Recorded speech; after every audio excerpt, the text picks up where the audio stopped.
So shows you how old I am that I use Memorex. All like, they don't know what the Chelsea drugstore was, right? Which was the Rolling Stone things and Memorex. And if I said 8-track tapes, they would go, what? In any event. We had a Volkswagen Beetle that had an 8-track in it when I was a little He used kid. to listen. My dad and I used to go driving and he would listen. He would put the 8-track tape on, but he had control of the music. There were only certain music that I liked that he would tolerate, which now that I'm an alta-cocker, an old guy, and I listen to some of the things my kids listen to, I go, yeah, I'm not listening to that. So, Oh, yeah. I feel that way. I feel wait a that way minute. about what? New York state of mind, because I Yeah. want to, how we like to start with sort of either the most outrageous or stupid thing you found in the media of the week, right? So Yes. New York, they rolled out, the supersized drinks were out.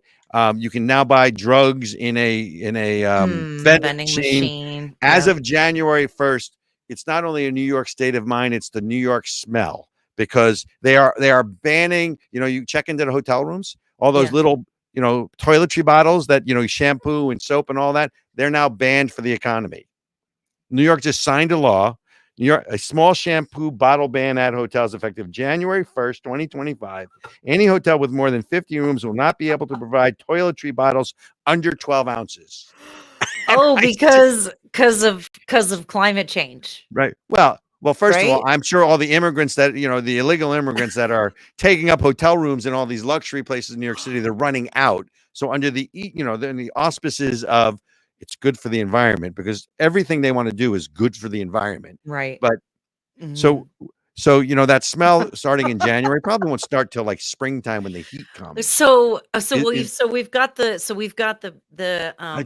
people defecating on the streets and living on the streets. No, that's San Francisco. That's San Francisco. Oh. Well, actually, it's San Francisco, and I just read AOC's district between defecating on the streets and prostitution. Yeah. Yeah. So, and now they can't wash. Now, when the prostitutes check into our hotel, they can't wash. Oh, this is going to go bad, New York. Good luck. Yeah, don't even start me on that. In any event, okay, let's get to the main show. I just, you read this stuff. After hours, yeah. No, you read this stuff and you can't make it up. I just sit here and go, who thinks of these things, right? And by the way, Democrats. And we're going to tie this into the monologue. You know what this is, don't you? This is for, quote unquote, the safety of all, because that is the Democrat mantra. That's their justification for everything. But I don't want to steal the monologue, so let's rock and roll. I quit. Don't quit.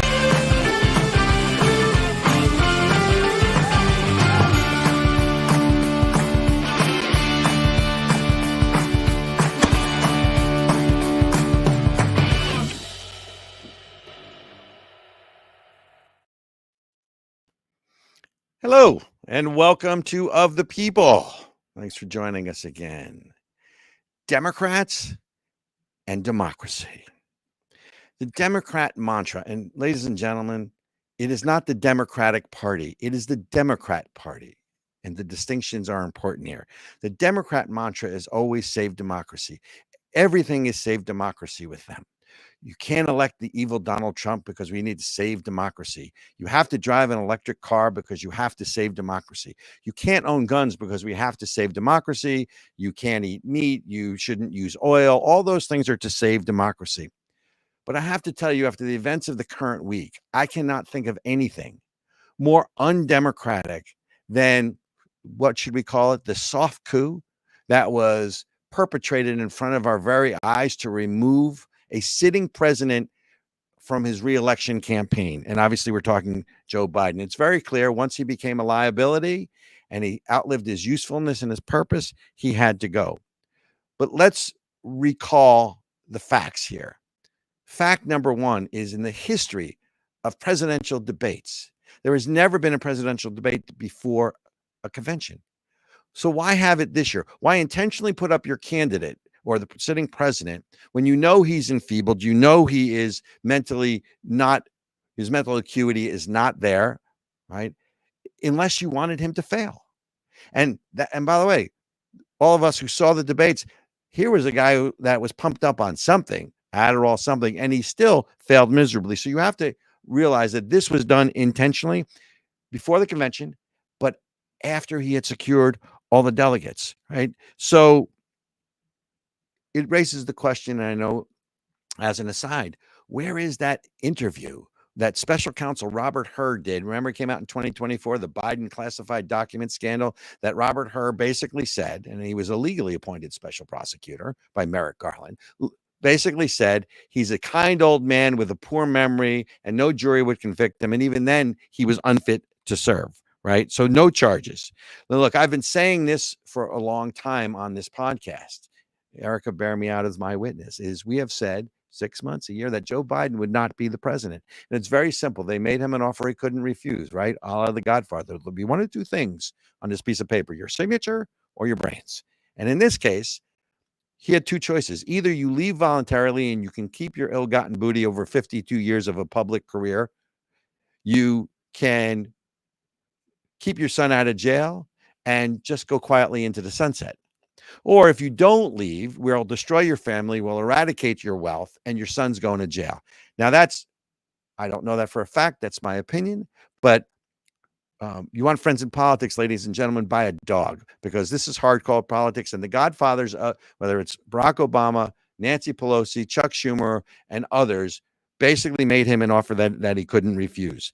What's going to end up happening here is he will leave office and pardon his son on the way out, or they're going to invoke the 25th Amendment, have him leave office, have Kamala Harris ascend to the presidency temporarily, and she will run for quote unquote re-election as a sitting president, with the understanding that she will also pardon Hunter Biden.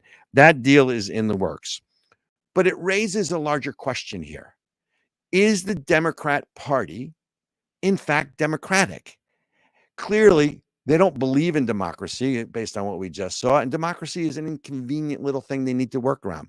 This is, after all, the party that gave us masks, forced it on the country, gave us a COVID lockdown, shut down schools even after the Trust the Science said that schools were doing harm, the shutdowns were doing harm, and we should reopen the schools, right? Defend the vulnerable, all those kinds of things.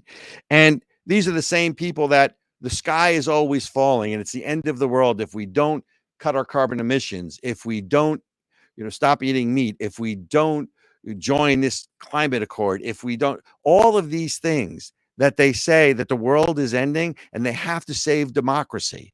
The problem is to save democracy, they're destroying it, right? And then what we talked about in the opening is their real underlying cause is for the safety of all, right? Or their underlying raison d'etre is for the safety of all, because who is not for the safety of all? How could you not be for the safety of all? For the safety of all, you have to get a vaccine. For the safety of all, you have to wear a mask. For the safety of all, you should stop eating red meat. And oh, by the way, for the safety of all, you shouldn't own guns because guns are bad and guns kill people, which, by the way, as of today, in her first true campaign speech after becoming the presumptive nominee for the Democratic Party, what's the first topic Vice President Kamala Harris goes after? Guns. We're going to take the guns, red flag laws, gun control, and get rid of those evil weapons, right? So the real question then becomes, who are the election deniers? Because now they're even against the Supreme Court because the decisions aren't going their way. And don't forget, this is the same Democrat Party that in 2000, and I was there, ladies and gentlemen, part of the Bush campaign, where they said President Bush 43, was not constitutionally elected. He was installed by judicial fiat. That's your election denier. Fast forward to 2016. President Trump wins the election. Hillary Clinton, in word, right? Depends on what the meaning of the word is, concedes the election and then goes on to say that Donald Trump is an illegitimate president because the Russians interfered and helped him get into office. And that mantra has gone on for 4 years, in this case, 8 years. So who are the real election deniers? Please remember something. Our system of government, the power is supposed to flow from the bottom up, from we the people to our public officials, not the other way around. We are also supposed to live free from fear of government harm or interference. How's that working for you? If they can go after Donald Trump on these trumped up charges, pun fully intended, they can come after us. So the Democrat mantra, see, even I say it, rings hollow when they say they're about saving democracy, because they're not really about saving democracy. unless, of course, they're going to do it by very undemocratic means. So I propose a new name for the Democrat Party. You have the Republican Party on one side, and on the other side, it's not the Democrat Party. It's the Autocrat Party. And that is today's monologue. Ladies and gentlemen, main part of the show, I will tell you, are thrilled to have with us Ann Schockett, former president, past president of National Federation of Republican Women. She sits on the board of the National Antisemitism Task Force. She sits on the board of Save the Persecuted Christians. She is a real public official who hasn't gotten rich through being in public office and has dedicated her life to serving the country. We are thrilled to have her with us. And oh, by the way, she is one of the key people that is bringing Israel Appreciation Day to America in September. And speaking for the committee, we wouldn't be where we were without her. Ann, welcome to Of the People. It is such a pleasure, such an honor to be here with you. I have to say that Robert is a force of nature. This man, if there were 28 hours in the day, he'd be working 30. Right, Ericka? That is very true.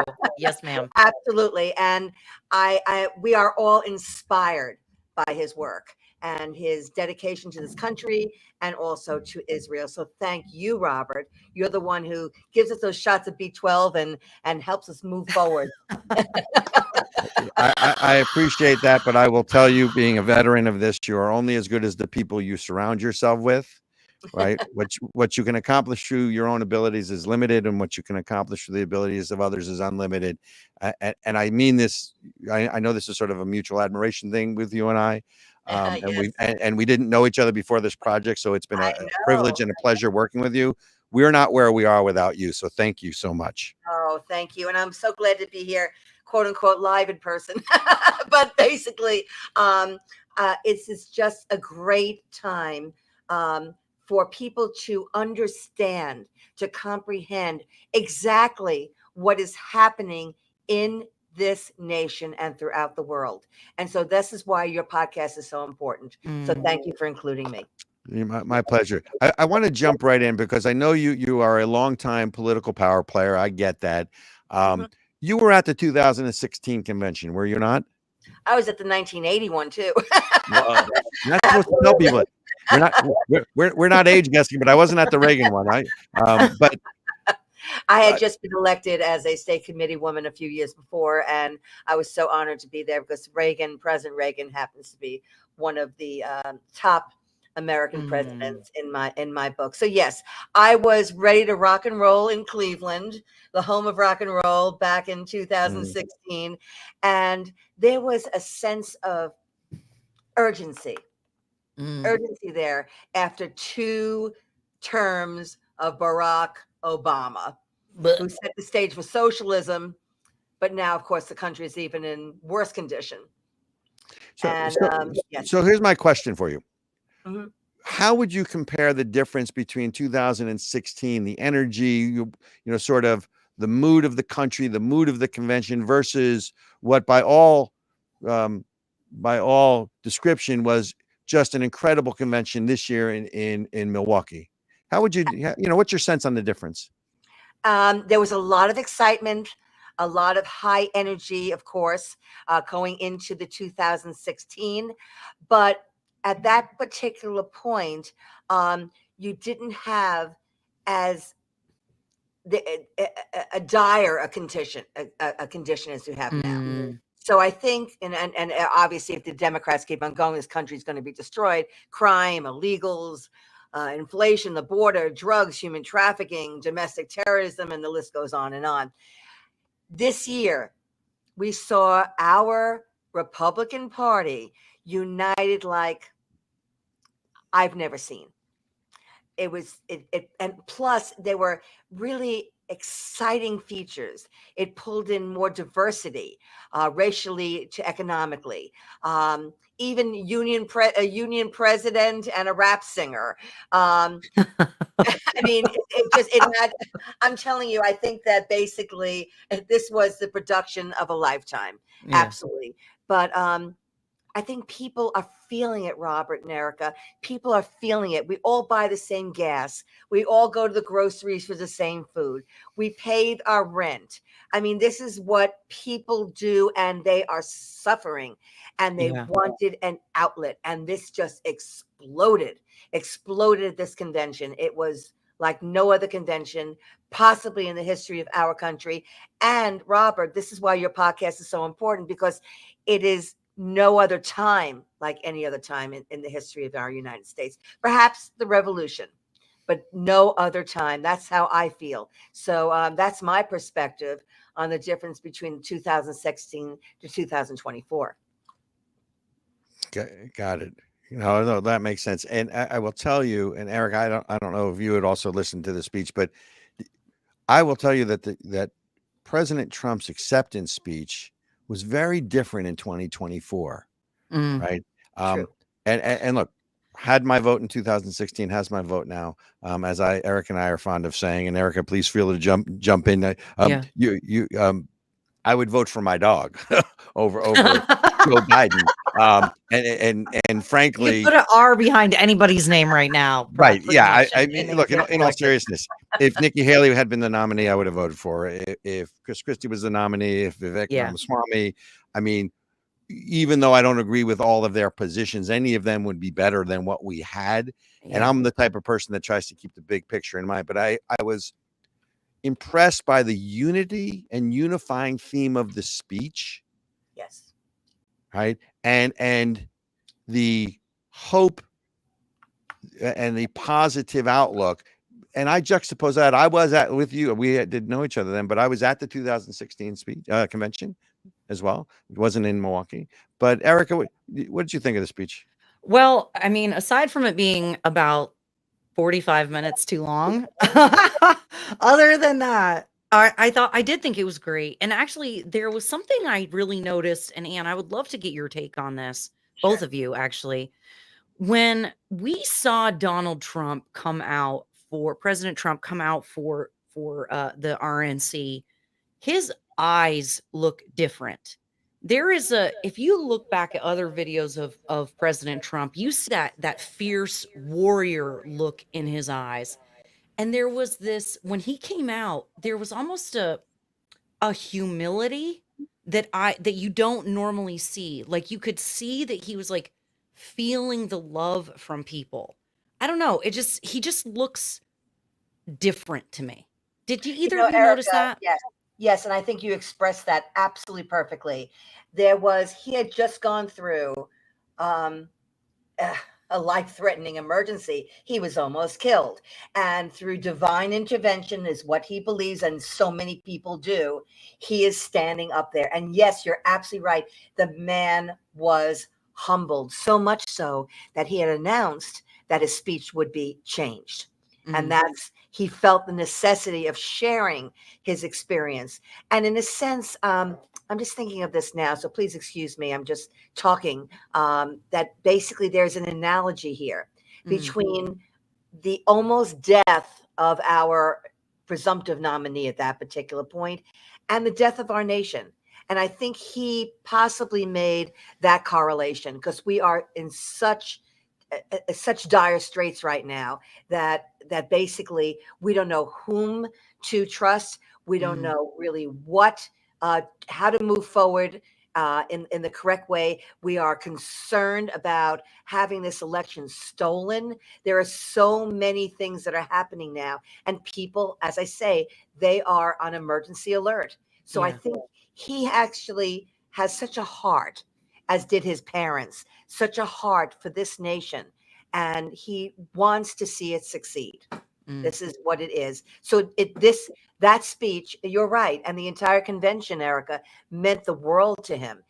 He's a family man. He loves his children. He loves his grandchildren. This is why he's doing what he's doing. He does not need to do this. He just doesn't need it. So I think what you said is absolutely, please excuse the pun, on target. Well, and I think a lot of people really, I mean, I got to tell you, if they don't want a martyr Donald Trump, and they don't want, all of whatever, the Democrats or the left is doing their darndest to make us love this man and make him a hero to people. I mean, I'm a relatively reasonable woman, and I'm not going to lie. Wait a minute. Can I jump in on that one? I'm just kidding. My husband might have something to say about it. But, yeah, exactly. But when I saw Donald Trump get up and be like, no, wait, and pump his fist, and you just hear the crowd roar. I mean, I'm getting goosebumps and tearing up just thinking about it. And you and the whole world. I mean, I'm sure we've all seen the videos of little kids in the middle of Africa, reenacting the scene. The whole world felt it. They felt the strength of that whole emotional moment. Absolutely. The thing that I'm struck with, and it's not the attempted assassination, when we could spend, years talking about it, because there's just so many unanswered questions that at a minimum, it is beyond reasonable to question whether or not this was a conspiracy to assassinate a presidential candidate. It's not like it hasn't happened before. But what I'm struck with, and Ericka, you and I have talked about it, and Ann, that I have never seen a man take, no pun intended, this much incoming fire since 2016 in terms of all the forces that have been marshaled against him, from the government, from the weaponization of the government, to the media, to, if you look up, by the way, I tried before the show to look up a cartoon on the term autocrat, just to maybe put it up on the screen. The only thing up there, because they're controlling the media, are pictures of Donald Trump, right? And for our folks who are listening, type in the word cartoon of autocrat and tell me that you find a picture of anybody other than Donald Trump on there, right? So he has been so vilified, and then the lawsuits, right? Oh, the New York, the Atlanta one is the one that's going to get him. Oh, the classified documents. And then it's this really tortured lawsuit in New York where they had to really jump through these arcane hoops to take a federal law that the feds didn't even think rose to the level of prosecution. But then New York then added a few more charges to make it a state law and get beyond the statute of federal limitations on all of this. I've never seen a man take this much incoming fire, and for what? So your analogy, Ann, which I think, so there's, and if I heard you correctly, and please jump in afterwards. So you're saying that there's sort of a connection or a nexus between the near death of Donald Trump in an attempted assassination and the near death of this nation by the attempted assassination of what I would argue is Barack Obama and the New Democrats. Yes, absolutely. They are definitely not Democrats. This is not the Democrat Party that our friends, many of our friends and possibly relatives grew up with. Sure. Yeah, they have long since abandoned these people. And what Donald Trump has done is pull back the Republican Party, not only to its roots, but expanded those roots in embracing so many Americans of different backgrounds. And that, I think, was one of the really exciting things that my liberal, I hate to use that word, boy, they have, they're really, that's an incorrect term nowadays. Yeah, but liberal, right. Liberal friends were just shocked. They were shocked about it. They felt mutilated in some way, because how dare they, come to our side. It's not a question of coming to our side, Robert. It's not a question of just supporting Republicans, Ericka. It's a question of supporting the United States of America, and people understand. Amen. Yeah. Amen. And speaking of supporting the United States of America, the United States of America also ought to support Israel. And do you have a little bit longer with us? Can you stay for the next segment?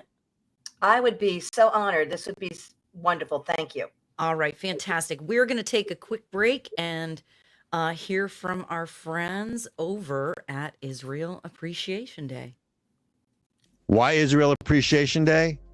Because no one is telling the Israel story about why Israel's existence is so important, not just as a Jewish state, and not just as an ally of the United States, but for all the positive achievements Israel has contributed to the world in science, technology, medicine, human rights, religious freedoms, rule of law, democracy, and so on. We need to start winning the public relations information war and change the narrative, especially among our younger generations.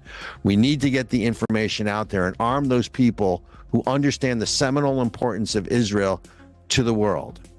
And being the Jewish homeland doesn't begin to tell that story of why Israel is so important. It's something we all can come together on, and honestly, it's something we all must come together on. It is imperative the general public understands the nature of the very special relationship between Israel and the United States and Israel's importance to the world.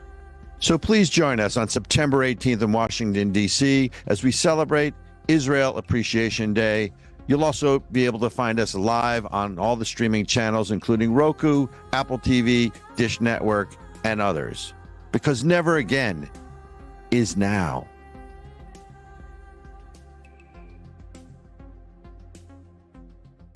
And we're back. And never again is now.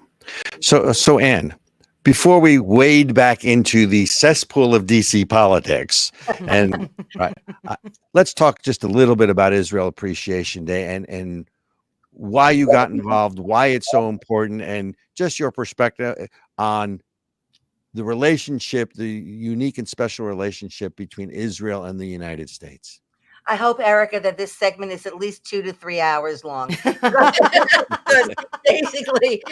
because basically this is so near and dear to my heart.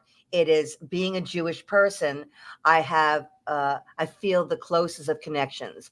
But I have to say, having been president of the National Federation of Republican Women, where there are 65,000 fellow Republican women, most of them are not Jewish. And basically, this is of prime importance to my dear and wonderful Christian friends. Thank heavens for my Christian friends and family. The survival of Israel means nothing less than the survival of course, the Jews worldwide, our Judeo-Christian heritage, and Western civilization itself. When I was a little girl, I was brought up in the beach town of the Rockaways, which is in Queens, New York, the borough of Donald Trump, and I remember going to Hebrew school. Don't you? Oh, yes, absolutely. I passed by the hospital that his family had, actually built and supported, and they did so many wonderful things. Actually, it was when I saw Don Jr. a few years ago at a function, I said, "Do you know that we have so much to thank your grandpa for? He actually saved a temple that was going under in Queens." This is what big hearts that family has, because they didn't have to. They're not Jewish. They understood what it meant to the community and to their neighbors and friends.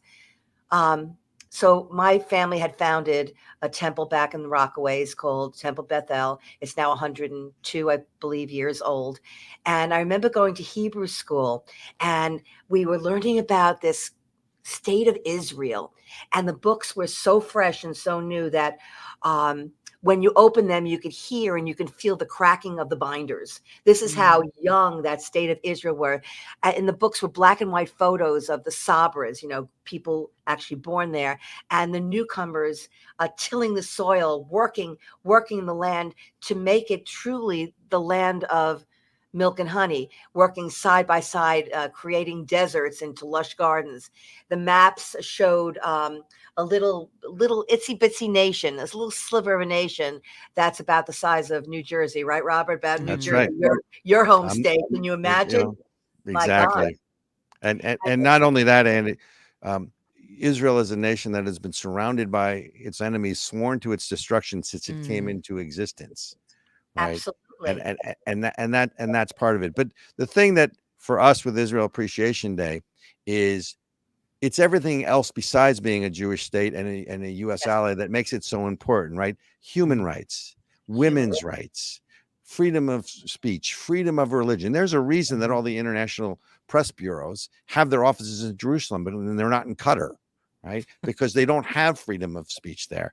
But look, I wanted to just get a quick from you on Israel Appreciation Day, because you've been so instrumental in getting us to this point and making that a reality for the country. And folks, please tune in September 18th. Just look for us on the web. We're everywhere at this point. I want to come back, if I can, to you're the past president of the National Federation of Republican Women. Women. And we now are going to have the second female candidate for president. I think Libby Dole ran for president, but she wasn't the nominee. You're going to have the first nominee, right? And I want your perspective of having what's your perspective on all of this? I mean, I know you don't see things through the lens of racial politics, but give us some perspective on that. And, good, bad, or as they say, the good, the bad, and the ugly, I guess. Well, I will be the first person, Ericka, I'm sure you too, to say we would be thrilled, obviously, to have a female president. I've been devoting decades of my life empowering women to attain higher offices. That's been my life's work. However, to have a woman for the sake of having a woman as a president, especially a Kamala, a Michelle, a Hillary, would destroy this country. And I would love to have a female president. Look, I have 2 daughters and a son. I have 4 granddaughters and a grandson. Wouldn't that be wonderful to think that people can attain whatever they rightfully should attain? And I know firsthand how hard it is to be a woman in politics. As Robert said, I've been around for a while. When I was in Queens, I was threatened. I had my tires slashed. And in spite of that, I forged ahead and turned a massively Democratic area into a purple one, because I was the first full female chair, and people did not like that. And the men would hold their meetings and smoking cigars in the men's room. And finally, I just walked in one day and said, "Can I have one too?" I mean, this is, so they had to accept me. Those are the days of a person named John Lindsay. I don't know if you remember him, Robert. John Lindsay, who was the mayor. Of course, Mayor Lindsay. Sure. Mayor Lindsay, and he kept on switching his parties. But I remember TV reporter coming up to him in the 70s and saying, "John Lindsay, how come you don't have any women in your administration?" And he answered that women do their best jobs, and you can fill it at night, and you can use your imagine where and how. And this was allowed. We have a long way. So yes, would I love to have a female president, but this should be a job of merit. Yeah. This definitely should be a job of merit. And I do not see any woman nominee or presumptive nominee at this point who could possibly fill it. Kamala says Republicans, as Robert brought out, are a threat to quote unquote democracy. Meanwhile, she took over the candidacy for president with a coup. People had voted for right, exactly. How undemocratic are the Democrats? Wait, it's not the Democrat Party. It's the autocrat party. Let's get it right. That's my new, and I want credit for the new moniker. Just you, ladies and gentlemen, you heard it here first. It's certainly not your father's Democrat Party, as Ann pointed out. It's the autocrat party. Yeah, Ericka. Yep. Well, and I appreciate what Ann said, because as a woman, right? I understand what my mom had to go through and what earlier generations had to go through. I don't have the same problems. I do not have the same barriers. People like Ann have paved the way for me. It is now my responsibility to pick up the mantle. But I am not going to vote for somebody because of their genitalia. I'm not going to vote for you because of the color of your skin or the nature of your genitalia or who you choose to have sex with. That is not presidential criteria. I mean, come on. Especially someone like Kamala, what a shady track record as an attorney general. She's failed at every assignment she's been given. She didn't, when she became border czar, I love that term. Don't you just love that? We're living in Russia. She didn't visit the border for months, and she never has spoken with the border chief. She dropped out of a race before a single primary vote was cast. She is just a dismal. She's dismal. Yeah. She was anointed, not appointed. That's what her people. Yes. Yep. She dropped out because Tulsi Gabbard in the debate gutted her. Oh yeah, but just like shivved her if you remember the debate. But let's talk a little bit of policy here about the presumptive nominee, because I think the educational component is important here. 3 points about Kamala Harris. right? Point number one is that she just came out, as I said in the monologue, with a speech today calling for gun control and outlawing what she calls assault rifles, which are AR-15, which any moron who knows about anything about rifles knows it's not really an assault rifle, right? That's number one. Yeah. Number two, she has come out in favor of legalizing prostitution. I mean, and we've done shows here with, with Jacob Buyens and others about human trafficking and sex trafficking. And let's call it what it is. It's the slave trade in the country and in the world. And yet she's coming out in favor of, because sex work is work too, or some nonsense. And the third thing that she's come out with, let me just get my notes, because I am one of those people who cheat and make notes before all of this. And then she's coming out, and in favor of those protesters, because, we have to understand how they feel. When the DNI just came out and said that not only is the Rockefeller Foundation and the Open Society funding these protests, guess who else they just disclosed that they determined is funding these protests? The Iranian government. Right. So talk to me a little bit about this, because I agree with you. We used to be a meritocracy. Now it's a question of, and by the way, Ericka, I'm really going to get in trouble here. Are you sure she's got that right genitalia? Maybe she's a minotaur or something. Well, she also, dude, apparently she also was not born an American citizen. Apparently her parents, like, I hate to bring up the birther, conspiracy. Where's my tinfoil hat? Well, like, your parents weren't even American citizens when you were born. Is she even eligible to be president? And by the way, her family in Jamaica was one of the largest slave traders in the history of Jamaica. That I wasn't even aware of that one. So that's new. I'm not surprised. No, they're all about overturning the Constitution. You're absolutely right, Ericka. I mean, and people, unfortunately, and this is why this is so important too, people are not educated enough.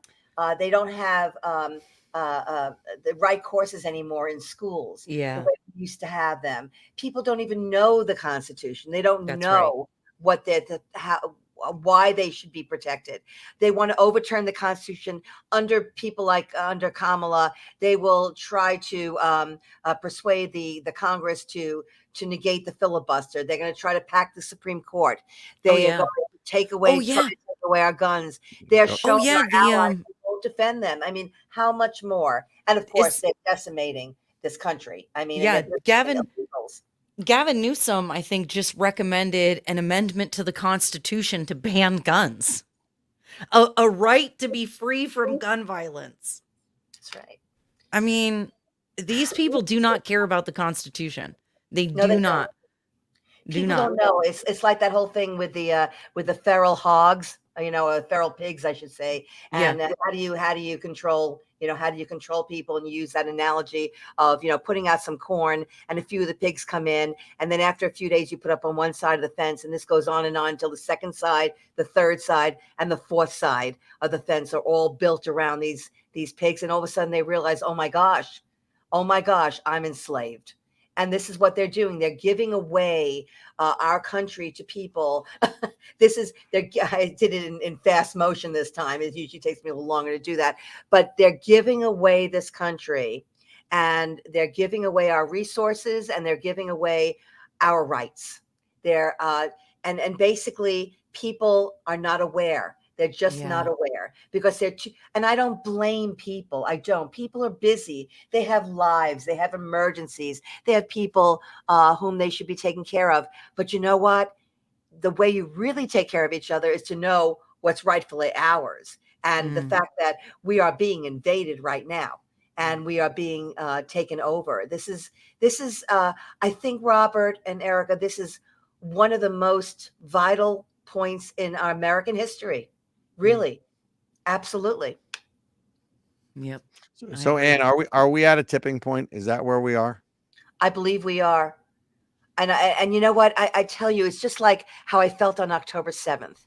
I had spent years listening to my Hebrew school teachers who were Holocaust survivors. And yes, we knew it happened. And yes, we knew that, that people can be evil and all these things. But I never thought it would happen in my lifetime. And you read history, you learn from history, and but you never think now it's happening. Now it is happening. And yes, we are at a tipping point, and we have to do everything we possibly can to make people realize we're there.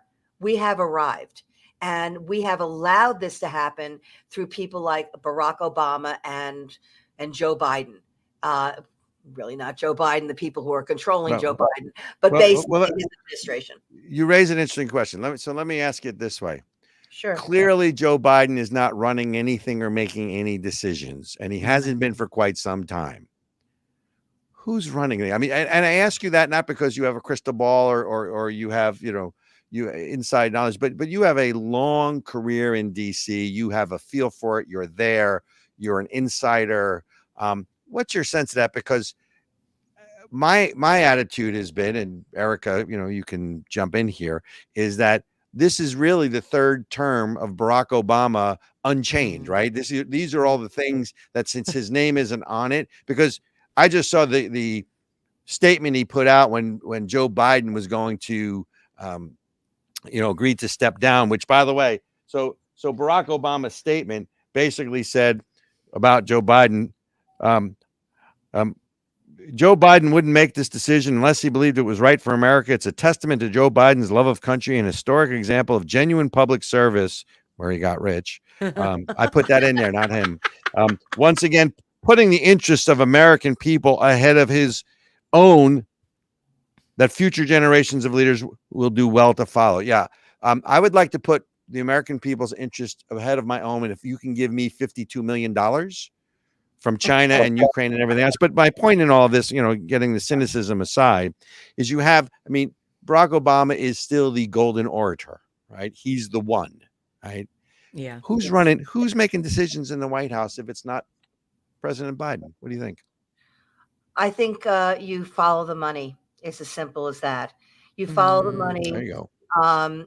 We have been seeing, trilateral commission. It's been history. History has shown that there have been certain families and certain people who really are running not only the nation, but the globe.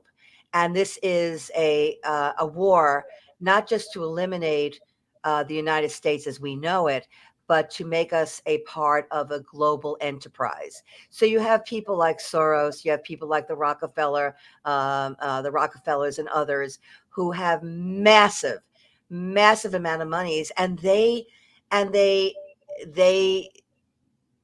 just tempt people like Obama and Biden and the others just to do their bidding. And obviously Kamala is part of this. She is part of the whole covert scheme to make sure that the people did not know what was happening with Joe Biden. As you mentioned before, Robert, that presidential debate was such a setup. It really was. Unbelievable. It was like rope-a-dope, and Biden was the dope, unfortunately. Yes, absolutely. And everybody fell for it, including his wife. Because people are tempted. People tend to be very, very greedy. But and this is big money. But yes, the money is, you have to follow the money. You have to follow the money on this one. So, Ericka, what's your take on this? Who's really running things? Not me. That's what I know. I think honestly, it's hard to say because. Come on! I'm not letting you off the hook that easy. What they're leaking out of the White House is that basically Jill and Hunter Biden aren't letting anyone near the president. So I have to think it's got to be Jill. It's got to be Jill and his chief of staff, essentially Ron Klain. Yeah, colluding to keep the information quiet and hidden from the public. That's my take. All right, we're getting the high sign from Lord Benjamin that we got to go to break. Ladies and gentlemen, we have been talking with Ann Schockett, the past president of the National Federation of Republican Women, longtime Washington insider, sitting on the board of Save the Persecuted Christians, serves on the board of National Antisemitism Task Force. And by the way, if you look her up, there's about 12 other boards she's on. So she is heavily involved in trying to help America get back on its feet. And I want to thank you for joining us, for other people, and even more importantly, on a personal note, again, for being such an integral part of making Israel Appreciation Day the huge success it's going to be. Thank you for joining us, Ann. And it truly is. It's been such a pleasure and so much fun too to be on this program. This is an important program, and I hope that you have so much more success in all your podcasts. Thank you.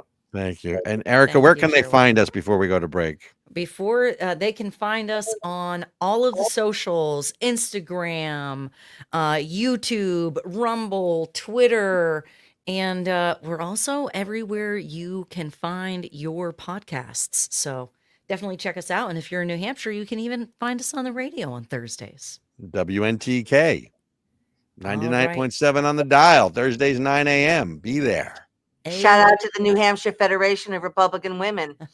Shout out to the New Hampshire Federation of Republican Women. That is right. They know how to put on a show, ladies and gentlemen. That is Look, I will tell you, just as an aside, I know Lord Benjamin will get to the break, I promise. Growing up in New Jersey, which is sort of Tammany Hall Redux, it's been so refreshing up here because the electorate in New Hampshire, whether you agree with them or not, is informed. And within that electorate, the chapter of National Federation of Republican Women are an active force. Yes. Yes. You don't want to mess with them. All right. And ladies and gentlemen, after the break, make sure to come back for a little bit of Where's the Outrage? WTO. All right. Why Israel Appreciation Day? Because no one is telling the Israel story about why Israel's existence is so important, not just as a Jewish state and not just as an ally of the United States, but for all the positive achievements Israel has contributed to the world in science, technology, medicine, human rights, religious freedoms, rule of law, democracy, and so on. We need to start winning the public relations information war and change the narrative, especially among our younger generations. We need to get the information out there and arm those people who understand the seminal importance of Israel to the world. And being the Jewish homeland doesn't begin to tell that story of why Israel is so important. It's something we all can come together on, and honestly, it's something we all must come together on. It is imperative the general public understands the nature of the very special relationship between Israel and the United States and Israel's importance to the world. So please join us on September 18th in Washington, D.C. as we celebrate Israel Appreciation Day. You'll also be able to find us live on all the streaming channels, including Roku, Apple TV, Dish Network, and others. Because never again is now.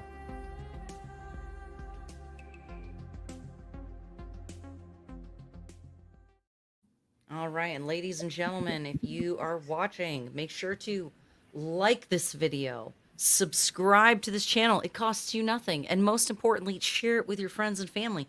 Share it with your enemies. Share it with everyone. Well, that'll go over well. Yeah, share it with your enemy. Well, there's something I'd really like to share with my enemies. I'm not sure it's really going to be, this show, right? I mean, because the problem is, remember, you might want to troll people, though. I mean, wait a minute. You know the problem. The problem is when a Democrat, when an autocrat doesn't like something, they don't turn the channel. They want to ban it. Yeah. Right. So there's a difference. So I don't want to be banned, please. Look, we've got enough community strikes against us. Thank you, Ericka. So, it's my fault. It's totally my fault.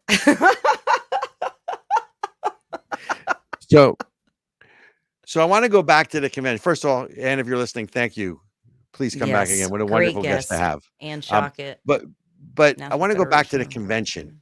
And every once in a while, you hear things on TV that you go, these people have clearly had a break with reality. Right? Mm-hmm. I mean, it's one thing we can disagree on things, but did you watch the reaction after MSNBC, who, by the way, was not at the convention, but they did a backdrop to make people think they were at the convention, right? And in the Chiron, they said, broadcasting from New York. I mean, come on, really?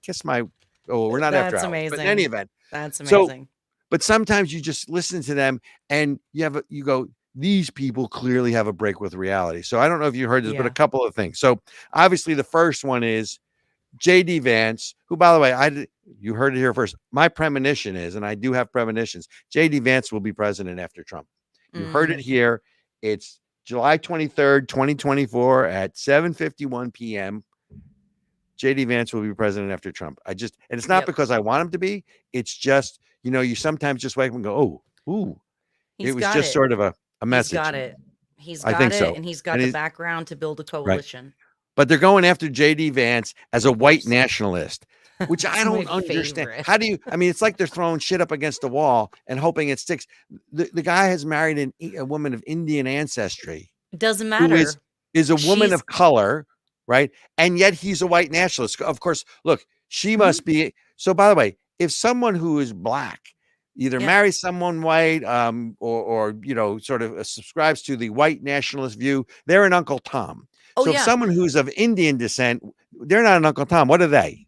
They have internalized the white supremacy. Oh, jeez. Robert, that is literally, I'm not joking. That's what people said about Benjamin when I ran for Congress.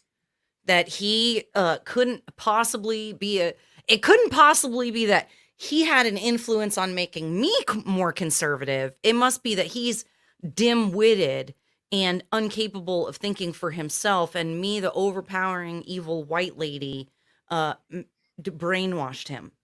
I got it. He internalized the white supremacy. And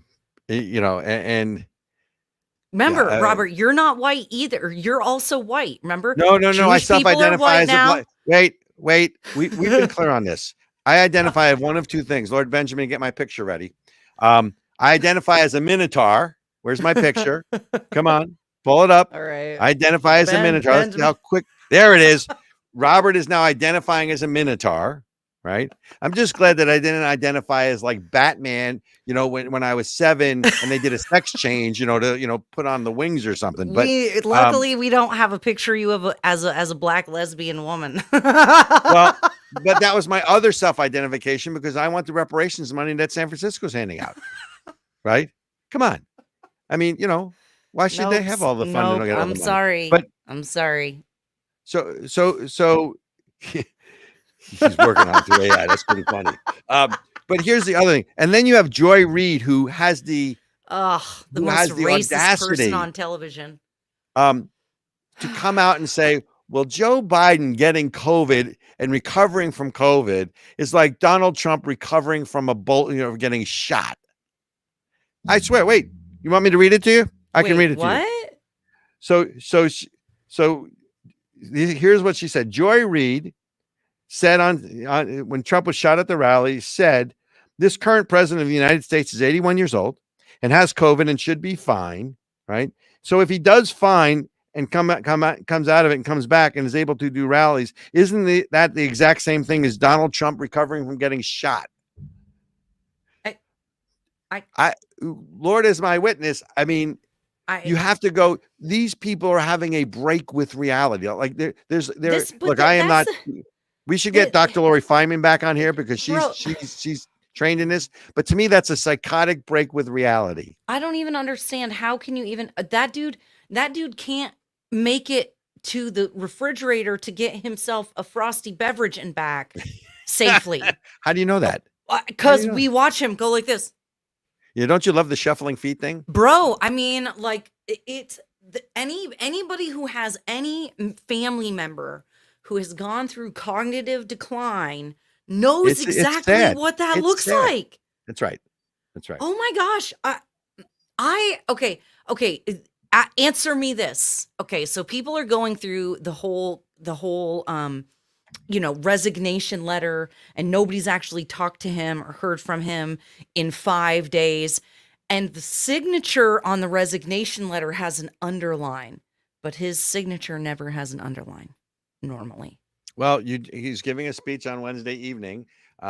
He's not attending, obviously. Foreign head of state Benjamin Netanyahu landed. There was no president, vice president out there. And by the way, Vice President Kamala Harris is going to a sorority fundraiser. I think it's in Indiana, rather than show respect to the president of an ally who is coming here to address a joint session of Congress. Oh, yeah. If you care anything at all about Israel, ladies and gentlemen, you cannot vote for Kamala Harris.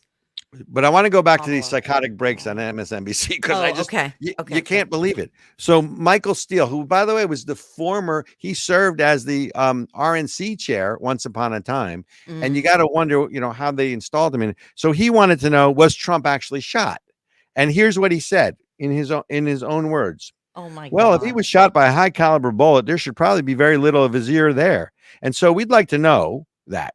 Is there cosmetic surgery involved? What is the prognosis for recovery? Were there stitches? What is the extent and nature of damages to his ear? Was it caused by a bullet as opposed to, as some report, some saying, wait, you ready for it? Some were saying it was actually caused by shards of the glass from the teleprompter. What does it matter? People were shooting at him. What does it matter? But also, it just goes to prove that these people do not understand guns, calibers, bullets, clips versus magazines, so on and so forth. An AR isn't a high caliber bullet. It doesn't shoot a high caliber bullet. What do you think? He's up there with like a 50 cal shooting or something? Oh my God. Yeah, I got it. That's Ericka on a rant. Come back into the screen because you look lovely today. Plus, if it was a hollow point versus a full metal jacket, that also reacts differently. These people are morons. That reminds me of a scene from Bill Murray in Stripes. Morons, But sorry, had to go there. But my last example of psychotic break with reality, and I'm surprised you missed this.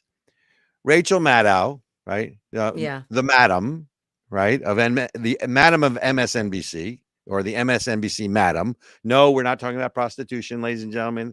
Well, I want the hate mail. Basically said that anyone that liking the Lord of the Rings is racist. Oh my God. Come on. These people, you just sit there and go, they must be having a psychotic break with reality. Christian nationalist. So, it's exactly what she said. She said the following. Well, Lord of the Rings is sort of a sort of favorite cosmos for naming things and cultural references for a lot of far-right and alt-right figures, both in Europe and the United States. Peter Thiel names all these things after Tolkien figures in places like his company Palantir, for example. So it must be. So anyone who likes it is a far-right. So if you like the Lord of the... So why can't we just like fantasy literature? So I guess is Dune, if you ever followed the Dune books, are they also alt-right? Because they're all about, the Lord of the Rings, J.R.R. Tolkien is a Christian, or excuse me, was a Christian. Hardcore. There is Christian the themology. Is that even a word? Themology or theology, either whatever. One you get what I'm saying. Like there are Christian themes throughout the movie. So I guess if you want to, you could try to say that because he was a Christian. But I don't even know, I didn't know that J.R.R. Tolkien was a Christian until I became a Christian. Wait a minute. So was C.S. Lewis. So Narnia and all those books, the Witch, the Wardrobe, the Lion, the Witch, and the Wardrobe, whatever that. But wait a minute. The issue I have is these are lead broadcasters and journalists on a main cable network. And look, I'm not trying to pump up CNN, who was at least more pragmatic. You could tell they hated it. But these are like psychotic breaks with reality. They're lathering themselves up, making things up to be upset about. It's like there's so little to be upset about because it's so reasonable and rational, and the majority of people agree with it, that they have to try to drum up conspiracy. Makes me crazy. So shifting topics, because where's the outrage for the day? Oh. So remember the governor of New Mexico tried to do that gun grab a while back, and we called her out on it. Yeah. Right. Yeah. So the mayor, she called it like a an emergency or something. Of course. Exactly. Yeah. Go get the guns. I believe you can pry them from my cold, dead hands is the right expression. But so the mayor of Albuquerque, he's Democrat, of course. And by the way, and they call him a Democratic mayor. You really should, again, use the word autocrat or Democrat, but it's not democratic. And that's why people think, oh, the Democratic Party must be Democratic because it's part of their name. Not. But in any event, So Tim Keller appoints a equity trainer in Albuquerque whose name is Zamil Salhab from RACED, RACED Consulting. Ladies and gentlemen, look up RACED Consulting.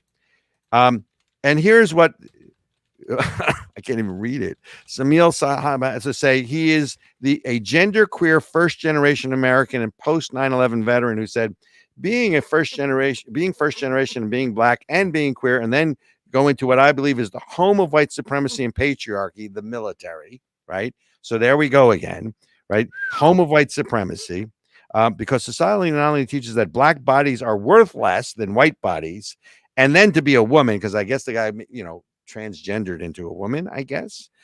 So to deal with these intersectionalities of white supremacy, of the white supremacy construct, it was, for a period of time, I thought I was nuts.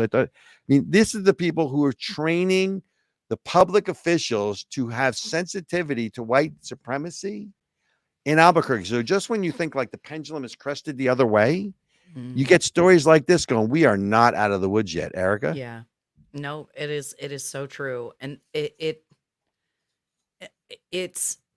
I think what Morgan Freeman said was so apt. He said, we need to just stop talking about race. I'm a woman. So of course my solution to everything is let's talk about it. But I don't want to talk.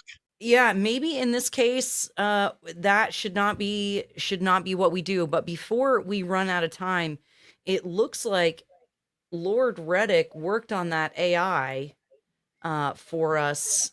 Let me see. And I saw it for a second there. We got. Is it getting loaded? Okay. Okay. Yep. So what? Oh, please! Is that this person? Really? No. That is Robert as a black. That's Robert as a black lesbian woman. Wow, I love that. Lord Benjamin. Okay, I want a copy of that picture. That this is Robert as a black lesbian. Come on. Oh, wait. Okay, hold on. Wait, if you are a podcast. Wow. If you are a podcast or radio listener, I implore you. If you publicize that picture, there's going to be a hit put out on you. I'm just telling you. Go to Of the People and check out YouTube, Rumble, Twitter, Instagram. The only thing missing in this picture is I want you to place me in San Francisco in the line where I'm receiving the reparations money. Oh, I love it. I feel like we should have saved this for after hours. Oh, you guys got a treat. You guys got a treat today. Okay. So, in closing, Robert, who is going to be the next Democratic nominee? The Democrat nominee convention. You need to change your verbiage. The autocrat. It is not a Democratic nominee. It's either Democrat or more correctly, autocrat nominee. The autocratic nominee. Who's going to be what? The autocratic nominee at the Democratic Party convention. No, the autocrat nominee. There's no ick on the end. But look, Kamala Harris already has secured the delegates. She's the nominee. The question is who's the VP, and I hear it's coming down to either Governor Shapiro in Pennsylvania or Governor Cooper in North Carolina. That those two are on the short list, but the nomination is hers. Yeah. So it will be Trump versus Harris, and my guess is it's going to be Governor Shapiro of Pennsylvania, because they are hemorrhaging the Jewish vote based on their position on Israel and Hamas, and they're hemorrhaging the Jewish vote and they're hemorrhaging the Jewish money. Right? Who everybody's pulling back on this. So they think, again, they are, rather than try to transcend racial politics and racial identity, they're going for it. They're going to say we have a black woman and a Jew on the ticket, even though she is not African-American. Right. And I think they're playing racial politics. So I think it's Governor Shapiro. I could be wrong. I don't claim inside knowledge. You'll hear it here, ladies and gentlemen. Stick with us for we're going to do a little after hours today. Yeah. No? Yeah, I don't think so today. Not today? All right. All right. No after hours for you suckers today. So you'll have to come back next week and see what we've got to say. In the meantime, make sure you like this video, share it with your friends and enemies, because, hey, hate viewership still counts towards the algorithm, ladies and gentlemen. So we'll check you next week. The haters don't have the guts to come on this show or to leave comments, because in a battle of wits, they are unarmed. And that is our show, ladies and gentlemen. Bring it.